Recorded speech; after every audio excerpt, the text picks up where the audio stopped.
All right, at the top of this week right here, the Cowboys heading into week 8.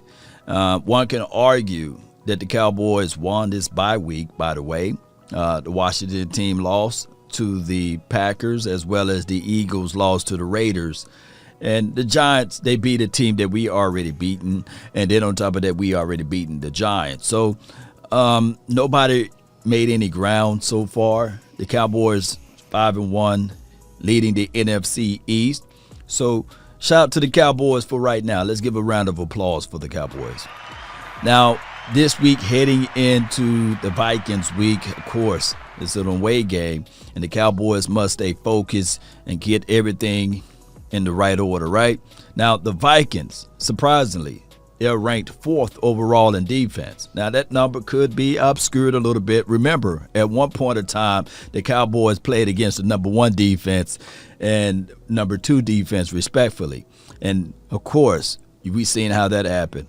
After we played the Eagles, they were no longer the number 2 defense in the NFL. And, after we played the Carolina Panthers, they were no longer the number 1 defense in the NFL. So the season is still long. You can't rest on what the stats look like as it relates to those metrics this early in the season, right? But we can look at it and we can say, all right, let's look at the team that we play. The Vikings, there's still no one to sneeze at. Although they got their wins against I guess you can say a hobbled Seattle Seahawks team, and they got a win against the Detroit Lions, and then they beat the Carolina Panthers. And I'm not trying to circumvent anybody, any team, or look over and beyond any team. A win is a win is a win. It's hard to come by in the National Football League. But what really brought light to their one near win, because all they needed was a field goal kick, was against the Cardinals. Yeah, they almost had the Cardinals holding that L. If the kicker make the kick, then they would have beaten the Cardinals. Now, just in reference points for the Vikings, they do allow only 22 points a game. And you can take those stats and you can stick them wherever you want to, because now they're finna play against the number 1 offense in the NFL, basically. But neither here nor there. In that Cardinals game, the Vikings versus the Cardinals, and it was week 2, by the way. So it was still early. People still trying to figure out things. Xavier Woods, y'all remember him? Mr. 25%. I can only give 25%. I can't give 100% of the 100% of the time. So we don't know which Xavier Woods we're going to see, but he had an interception in that game, and he had a forced fumble, which I can tell you, man, that was pretty good for Xavier Woods. He was feeling like he was 100% Xavier Woods in that game. They got an athletic linebacking core. Shout out to Kendricks. He's everywhere.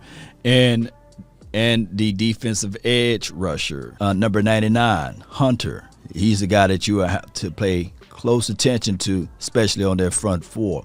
They like to create pressure, and their linebackers can cover grass pretty good. I believe one of the linebackers had a pick 6 against the Cardinals in that game. So there goes to show you that they got some athletic linebackers. However, their secondary, they would take risk. Dantzler, shout out to him, but he would take risk, and he's susceptible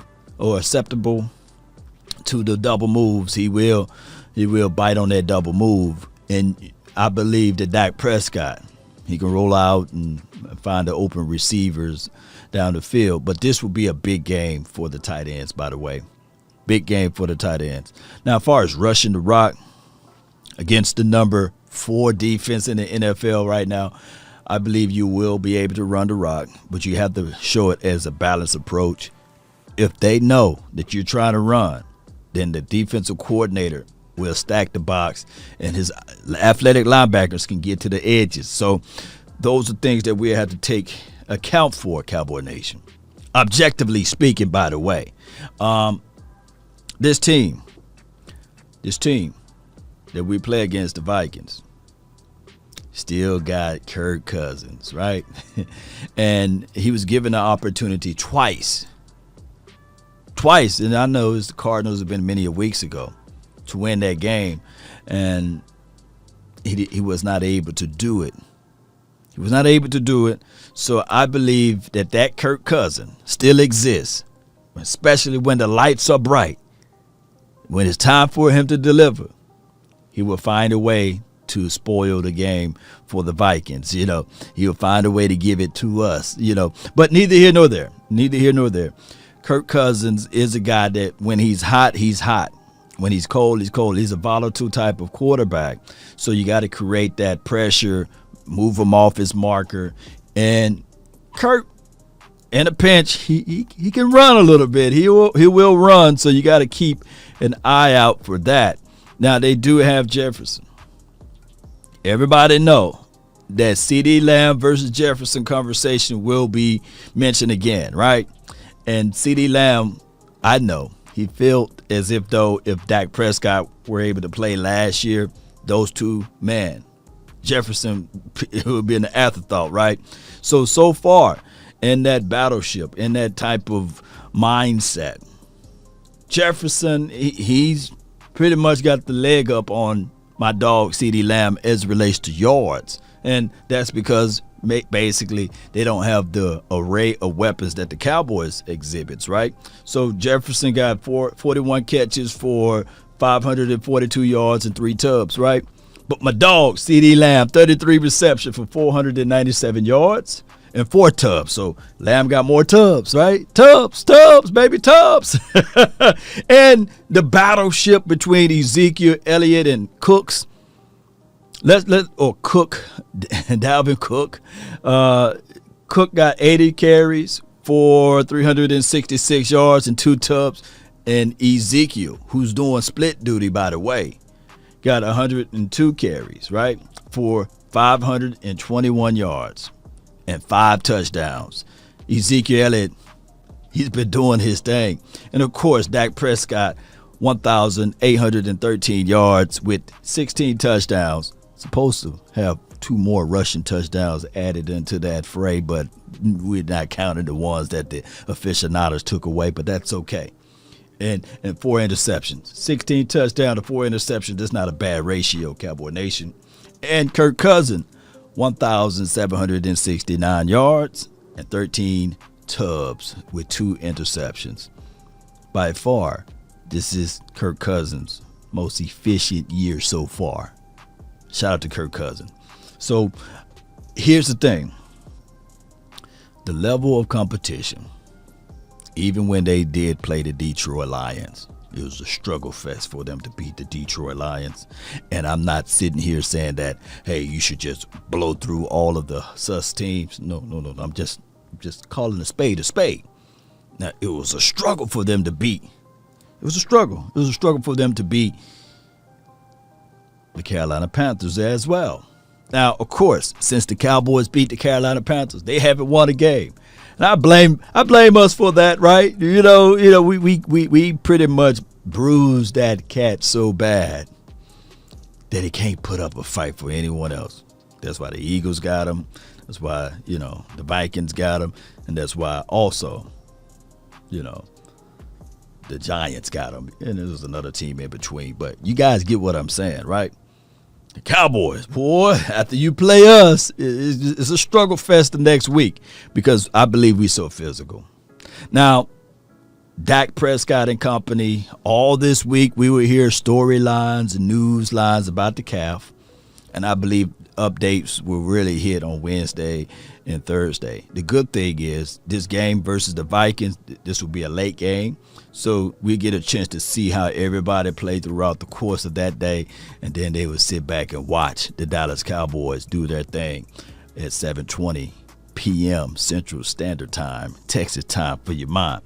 And I believe that this Cowboys team, they should stay locked in and focused. We got a guy named J. Ron Kurtz that say, lock in. Lock the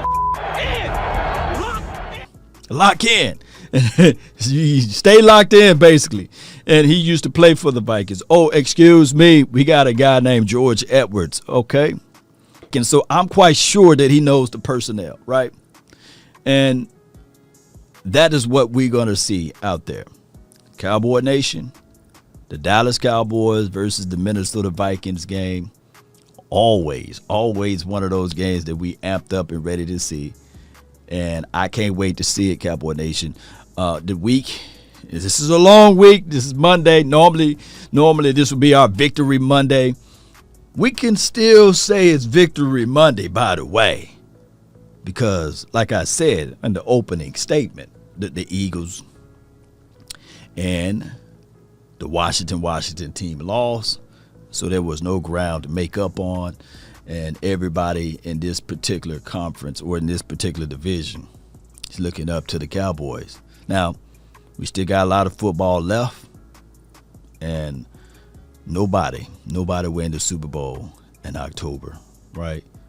Nor November. So we got a long way to go, but we're trying to establish this consistency, and it all starts by taking it day by day. Hopefully, we get Boss Man Fat back. Shout out to him. He was spending a great deal of time with Amari Cooper this past bye week. And on top of that, some of the guys that we are expecting to see back out there, like the Tristan Hills as well as Navar Gallimore. I don't have any reports on those guys as of now, but stay tuned when we'll see what we got down the line. Post me your thoughts, post me your concerns down below. My name is Law Nation. Be sure to hit that like, share, and let people know where to go when they want to tune in to Cowboy Sports Talk and beyond. And remember, you're listening to nothing but the best. Go Cowboys.